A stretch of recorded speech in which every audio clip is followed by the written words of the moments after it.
We're not trying to run the usual politics where somebody is campaigning to be president or to be governor, to be anything.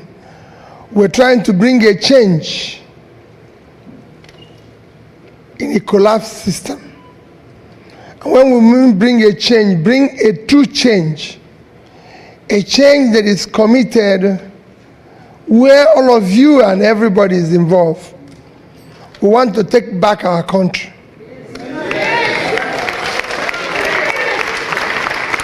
We believe that today our country is not governed or served by people who believe in the country. I've been going about, you are the 6th stop. I have touring various cities from Germany to Toronto to everywhere. You are the 6th one. Everywhere I go and see huge number of Nigerians. The question is, who is remaining in Nigeria?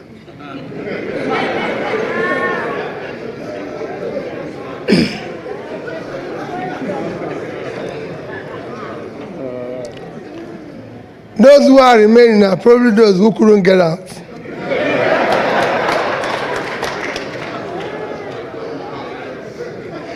And as I go about, I ask myself a question. And I look around and ask myself, what makes this place better than Nigeria? We have free market, actually. We have very strong free market policies. We have better weather. We have better environment. We have better food. Everything, we're family, we're better people, I can tell you. You can be hungry in Nigeria and your neighbor can give you food. If you're hungry in America, nobody's going to give you food. So we have everything. So what is wrong? How did we get to a stage where today nobody wants to go back there? How did we get to a stage where we have millions of people in a country that is so blessed with everything hungry? How do we get to where the place has become one of the worst places when you talk about terrorism, kidnapping, all forms of criminality? How did we get where, if you refer people who are unemployed in the world, we're there? What happened? This is a country. In the 80s, most of you went to school in Nigeria, and I'm proud to say you're Nigerian. In the 80s, you cannot compare Nigeria with China, with Korea, with all these countries. We had 3 times the reserve of China. Today I have 3 trillion. These are countries that we cannot compare us with. People used to come from Saudi and everything to patronize our teaching hospitals and everything. So how did we get here? Indians were all over the place in Nigeria, teachers, Philippines and everything. Today, we are going to India. We want to just escape to anywhere, no matter where it is. How did we get here? All you are seeing in Nigeria today is cumulative effect of leadership failure over the years. The only thing that Nigeria lacked is leadership. And that is the leadership that brought us where we now have the highest number of people living in poverty in the surface of the earth. Where we now have the highest unemployment, where we now live in fear of insecurity, and we don't know where. And some of you who are lucky to be here, as Lord said, are faced with double tragedy. I will explain it to you. So what are we trying to do is what part I've explained to you. Ours is that we can take this place back. We can fix it. This looks difficult. Countries have gone through this. It's mentioned to you about what happened in India. It happened in Brazil or South America. We're in a total mess a few years ago. All they needed was have people who are prepared to sacrifice and say, we can change here. We can fix it. And it can happen. We have the people, we're assembling it as a team. We don't want somebody to go in and say, oh, I'm Mr. Obi, I'm president. It's time for everybody to remove all those. When the MC was announcing, he was trying to call everybody honorable. MC, we're trying to remove all those titles.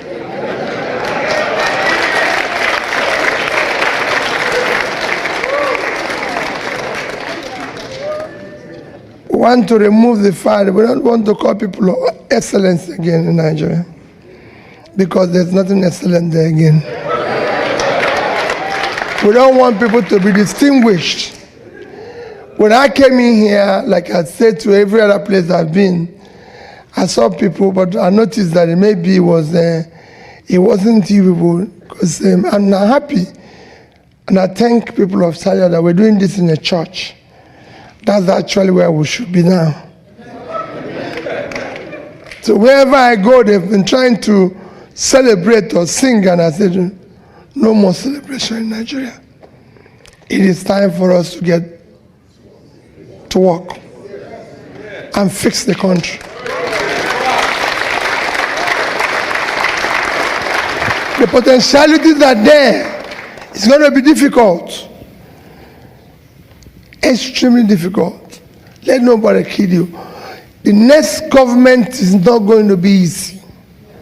It is going to be difficult. Very, very difficult, because your country is bankrupt. It doesn't have resources again. If you listen to next year's budget, it will frighten you. Somebody asked me this morning, that everybody's been asking, Peter, how do you think this will work? How do you have a situation where, just to give you an example, the first 4 months of this year, January to April 30th, our revenue is 1,063 billion naira. But our expenditure within the same period was 4,720 billion. So if you minus, the deficit is 3.1 trillion. So how does a business that spends 3 times its revenue survive? How are you going to do it? That's what everybody's been asking. Peter, do you think this can survive? My answer is very difficult, but the business can survive.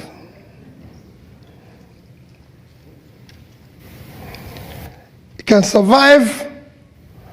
We're borrowing money. Our next year budget is going to be about 18 trillion, and we're going to borrow 11.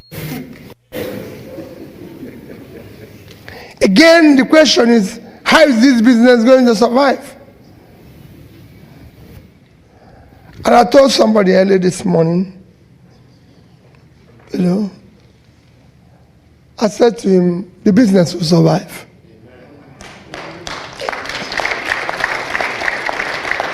Businesses have come back from bankruptcy, even in America. What it needs is that it needs competent managers who have the capacity and vision to run it, and can understand that it will no longer run the way it's been running. Managers that can understand that this is time to shut down the cost. Managers that understand that you can no longer continue the consumptive way the country is going. The country must go into production. People who understand that you can no longer borrow money for consumption. You borrow money for investment. That is the only way you can come back alive. And that's what we need. But to do that requires a lot. Prof, I've told you about foreign investor. That is my main topic with you who are here. Why am I going around talking to you, pleading with you? One is that you are the main and number one and most important foreign investor the country requires. Nobody, no foreigner can come and invest in Nigeria unless you come and invest. And you are investing to save yourself. Because what are you doing today? Your case is a double whammy. You've run away because you think things are bad. That's why you are here. You didn't come here because you want to be here. At least 70% of you. That's true. You came because you ran away. But what is even worse for you? You ran away and you are not in a problem. Because here you are working very hard and you can't live in peace because the people you left behind, you have to take care of them.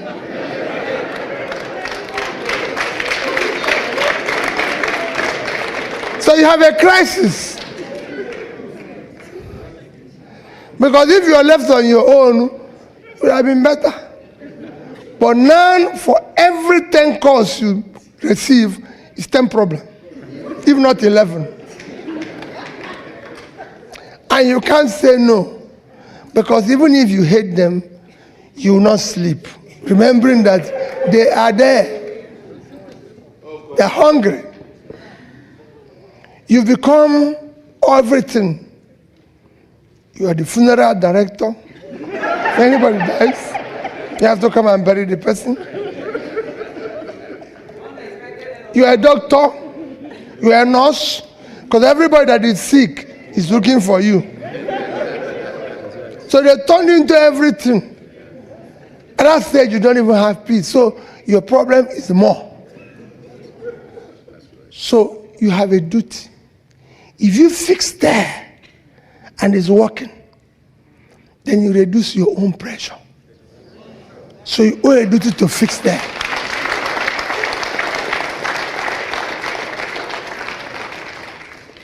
If you fix there and make that place productive, what do? You become richer. Yep, that's true. Today, Pastor told you, I know that for sure. I lived in the UK for 10 years. My neighbor, I live in my house. I live in number 66. My neighbor was in 64. Because things started working well in his country, in India, he went there and built a factory. The factory employed people from his area. They were producing, they were being paid salary, and he was exporting the goods to the UK and making more money. All these tech companies you see in India, Those who started them started from here. So in their own case, they were investing, they're making money, they became richer. In your own case, you're throwing money because you're not a welfare officer who is throwing his money there and you're not getting anything. So you're becoming poorer and the other people are not doing anything because they're not producing anything. So you're going to live your life and die doing welfare. No.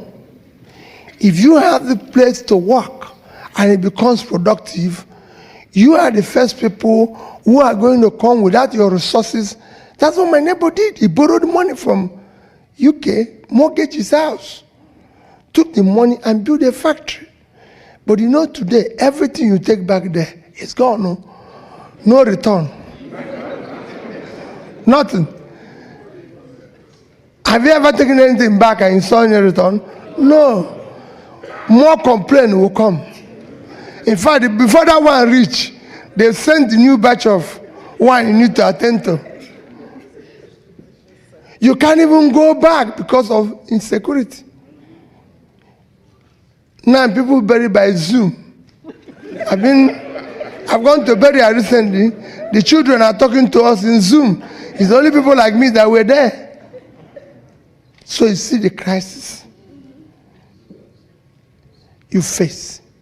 So you must fix there. Because the problem of there is just leadership. Simple. Nothing else. Not anybody tell you, oh, there's a problem with that. There's no problem with Nigeria.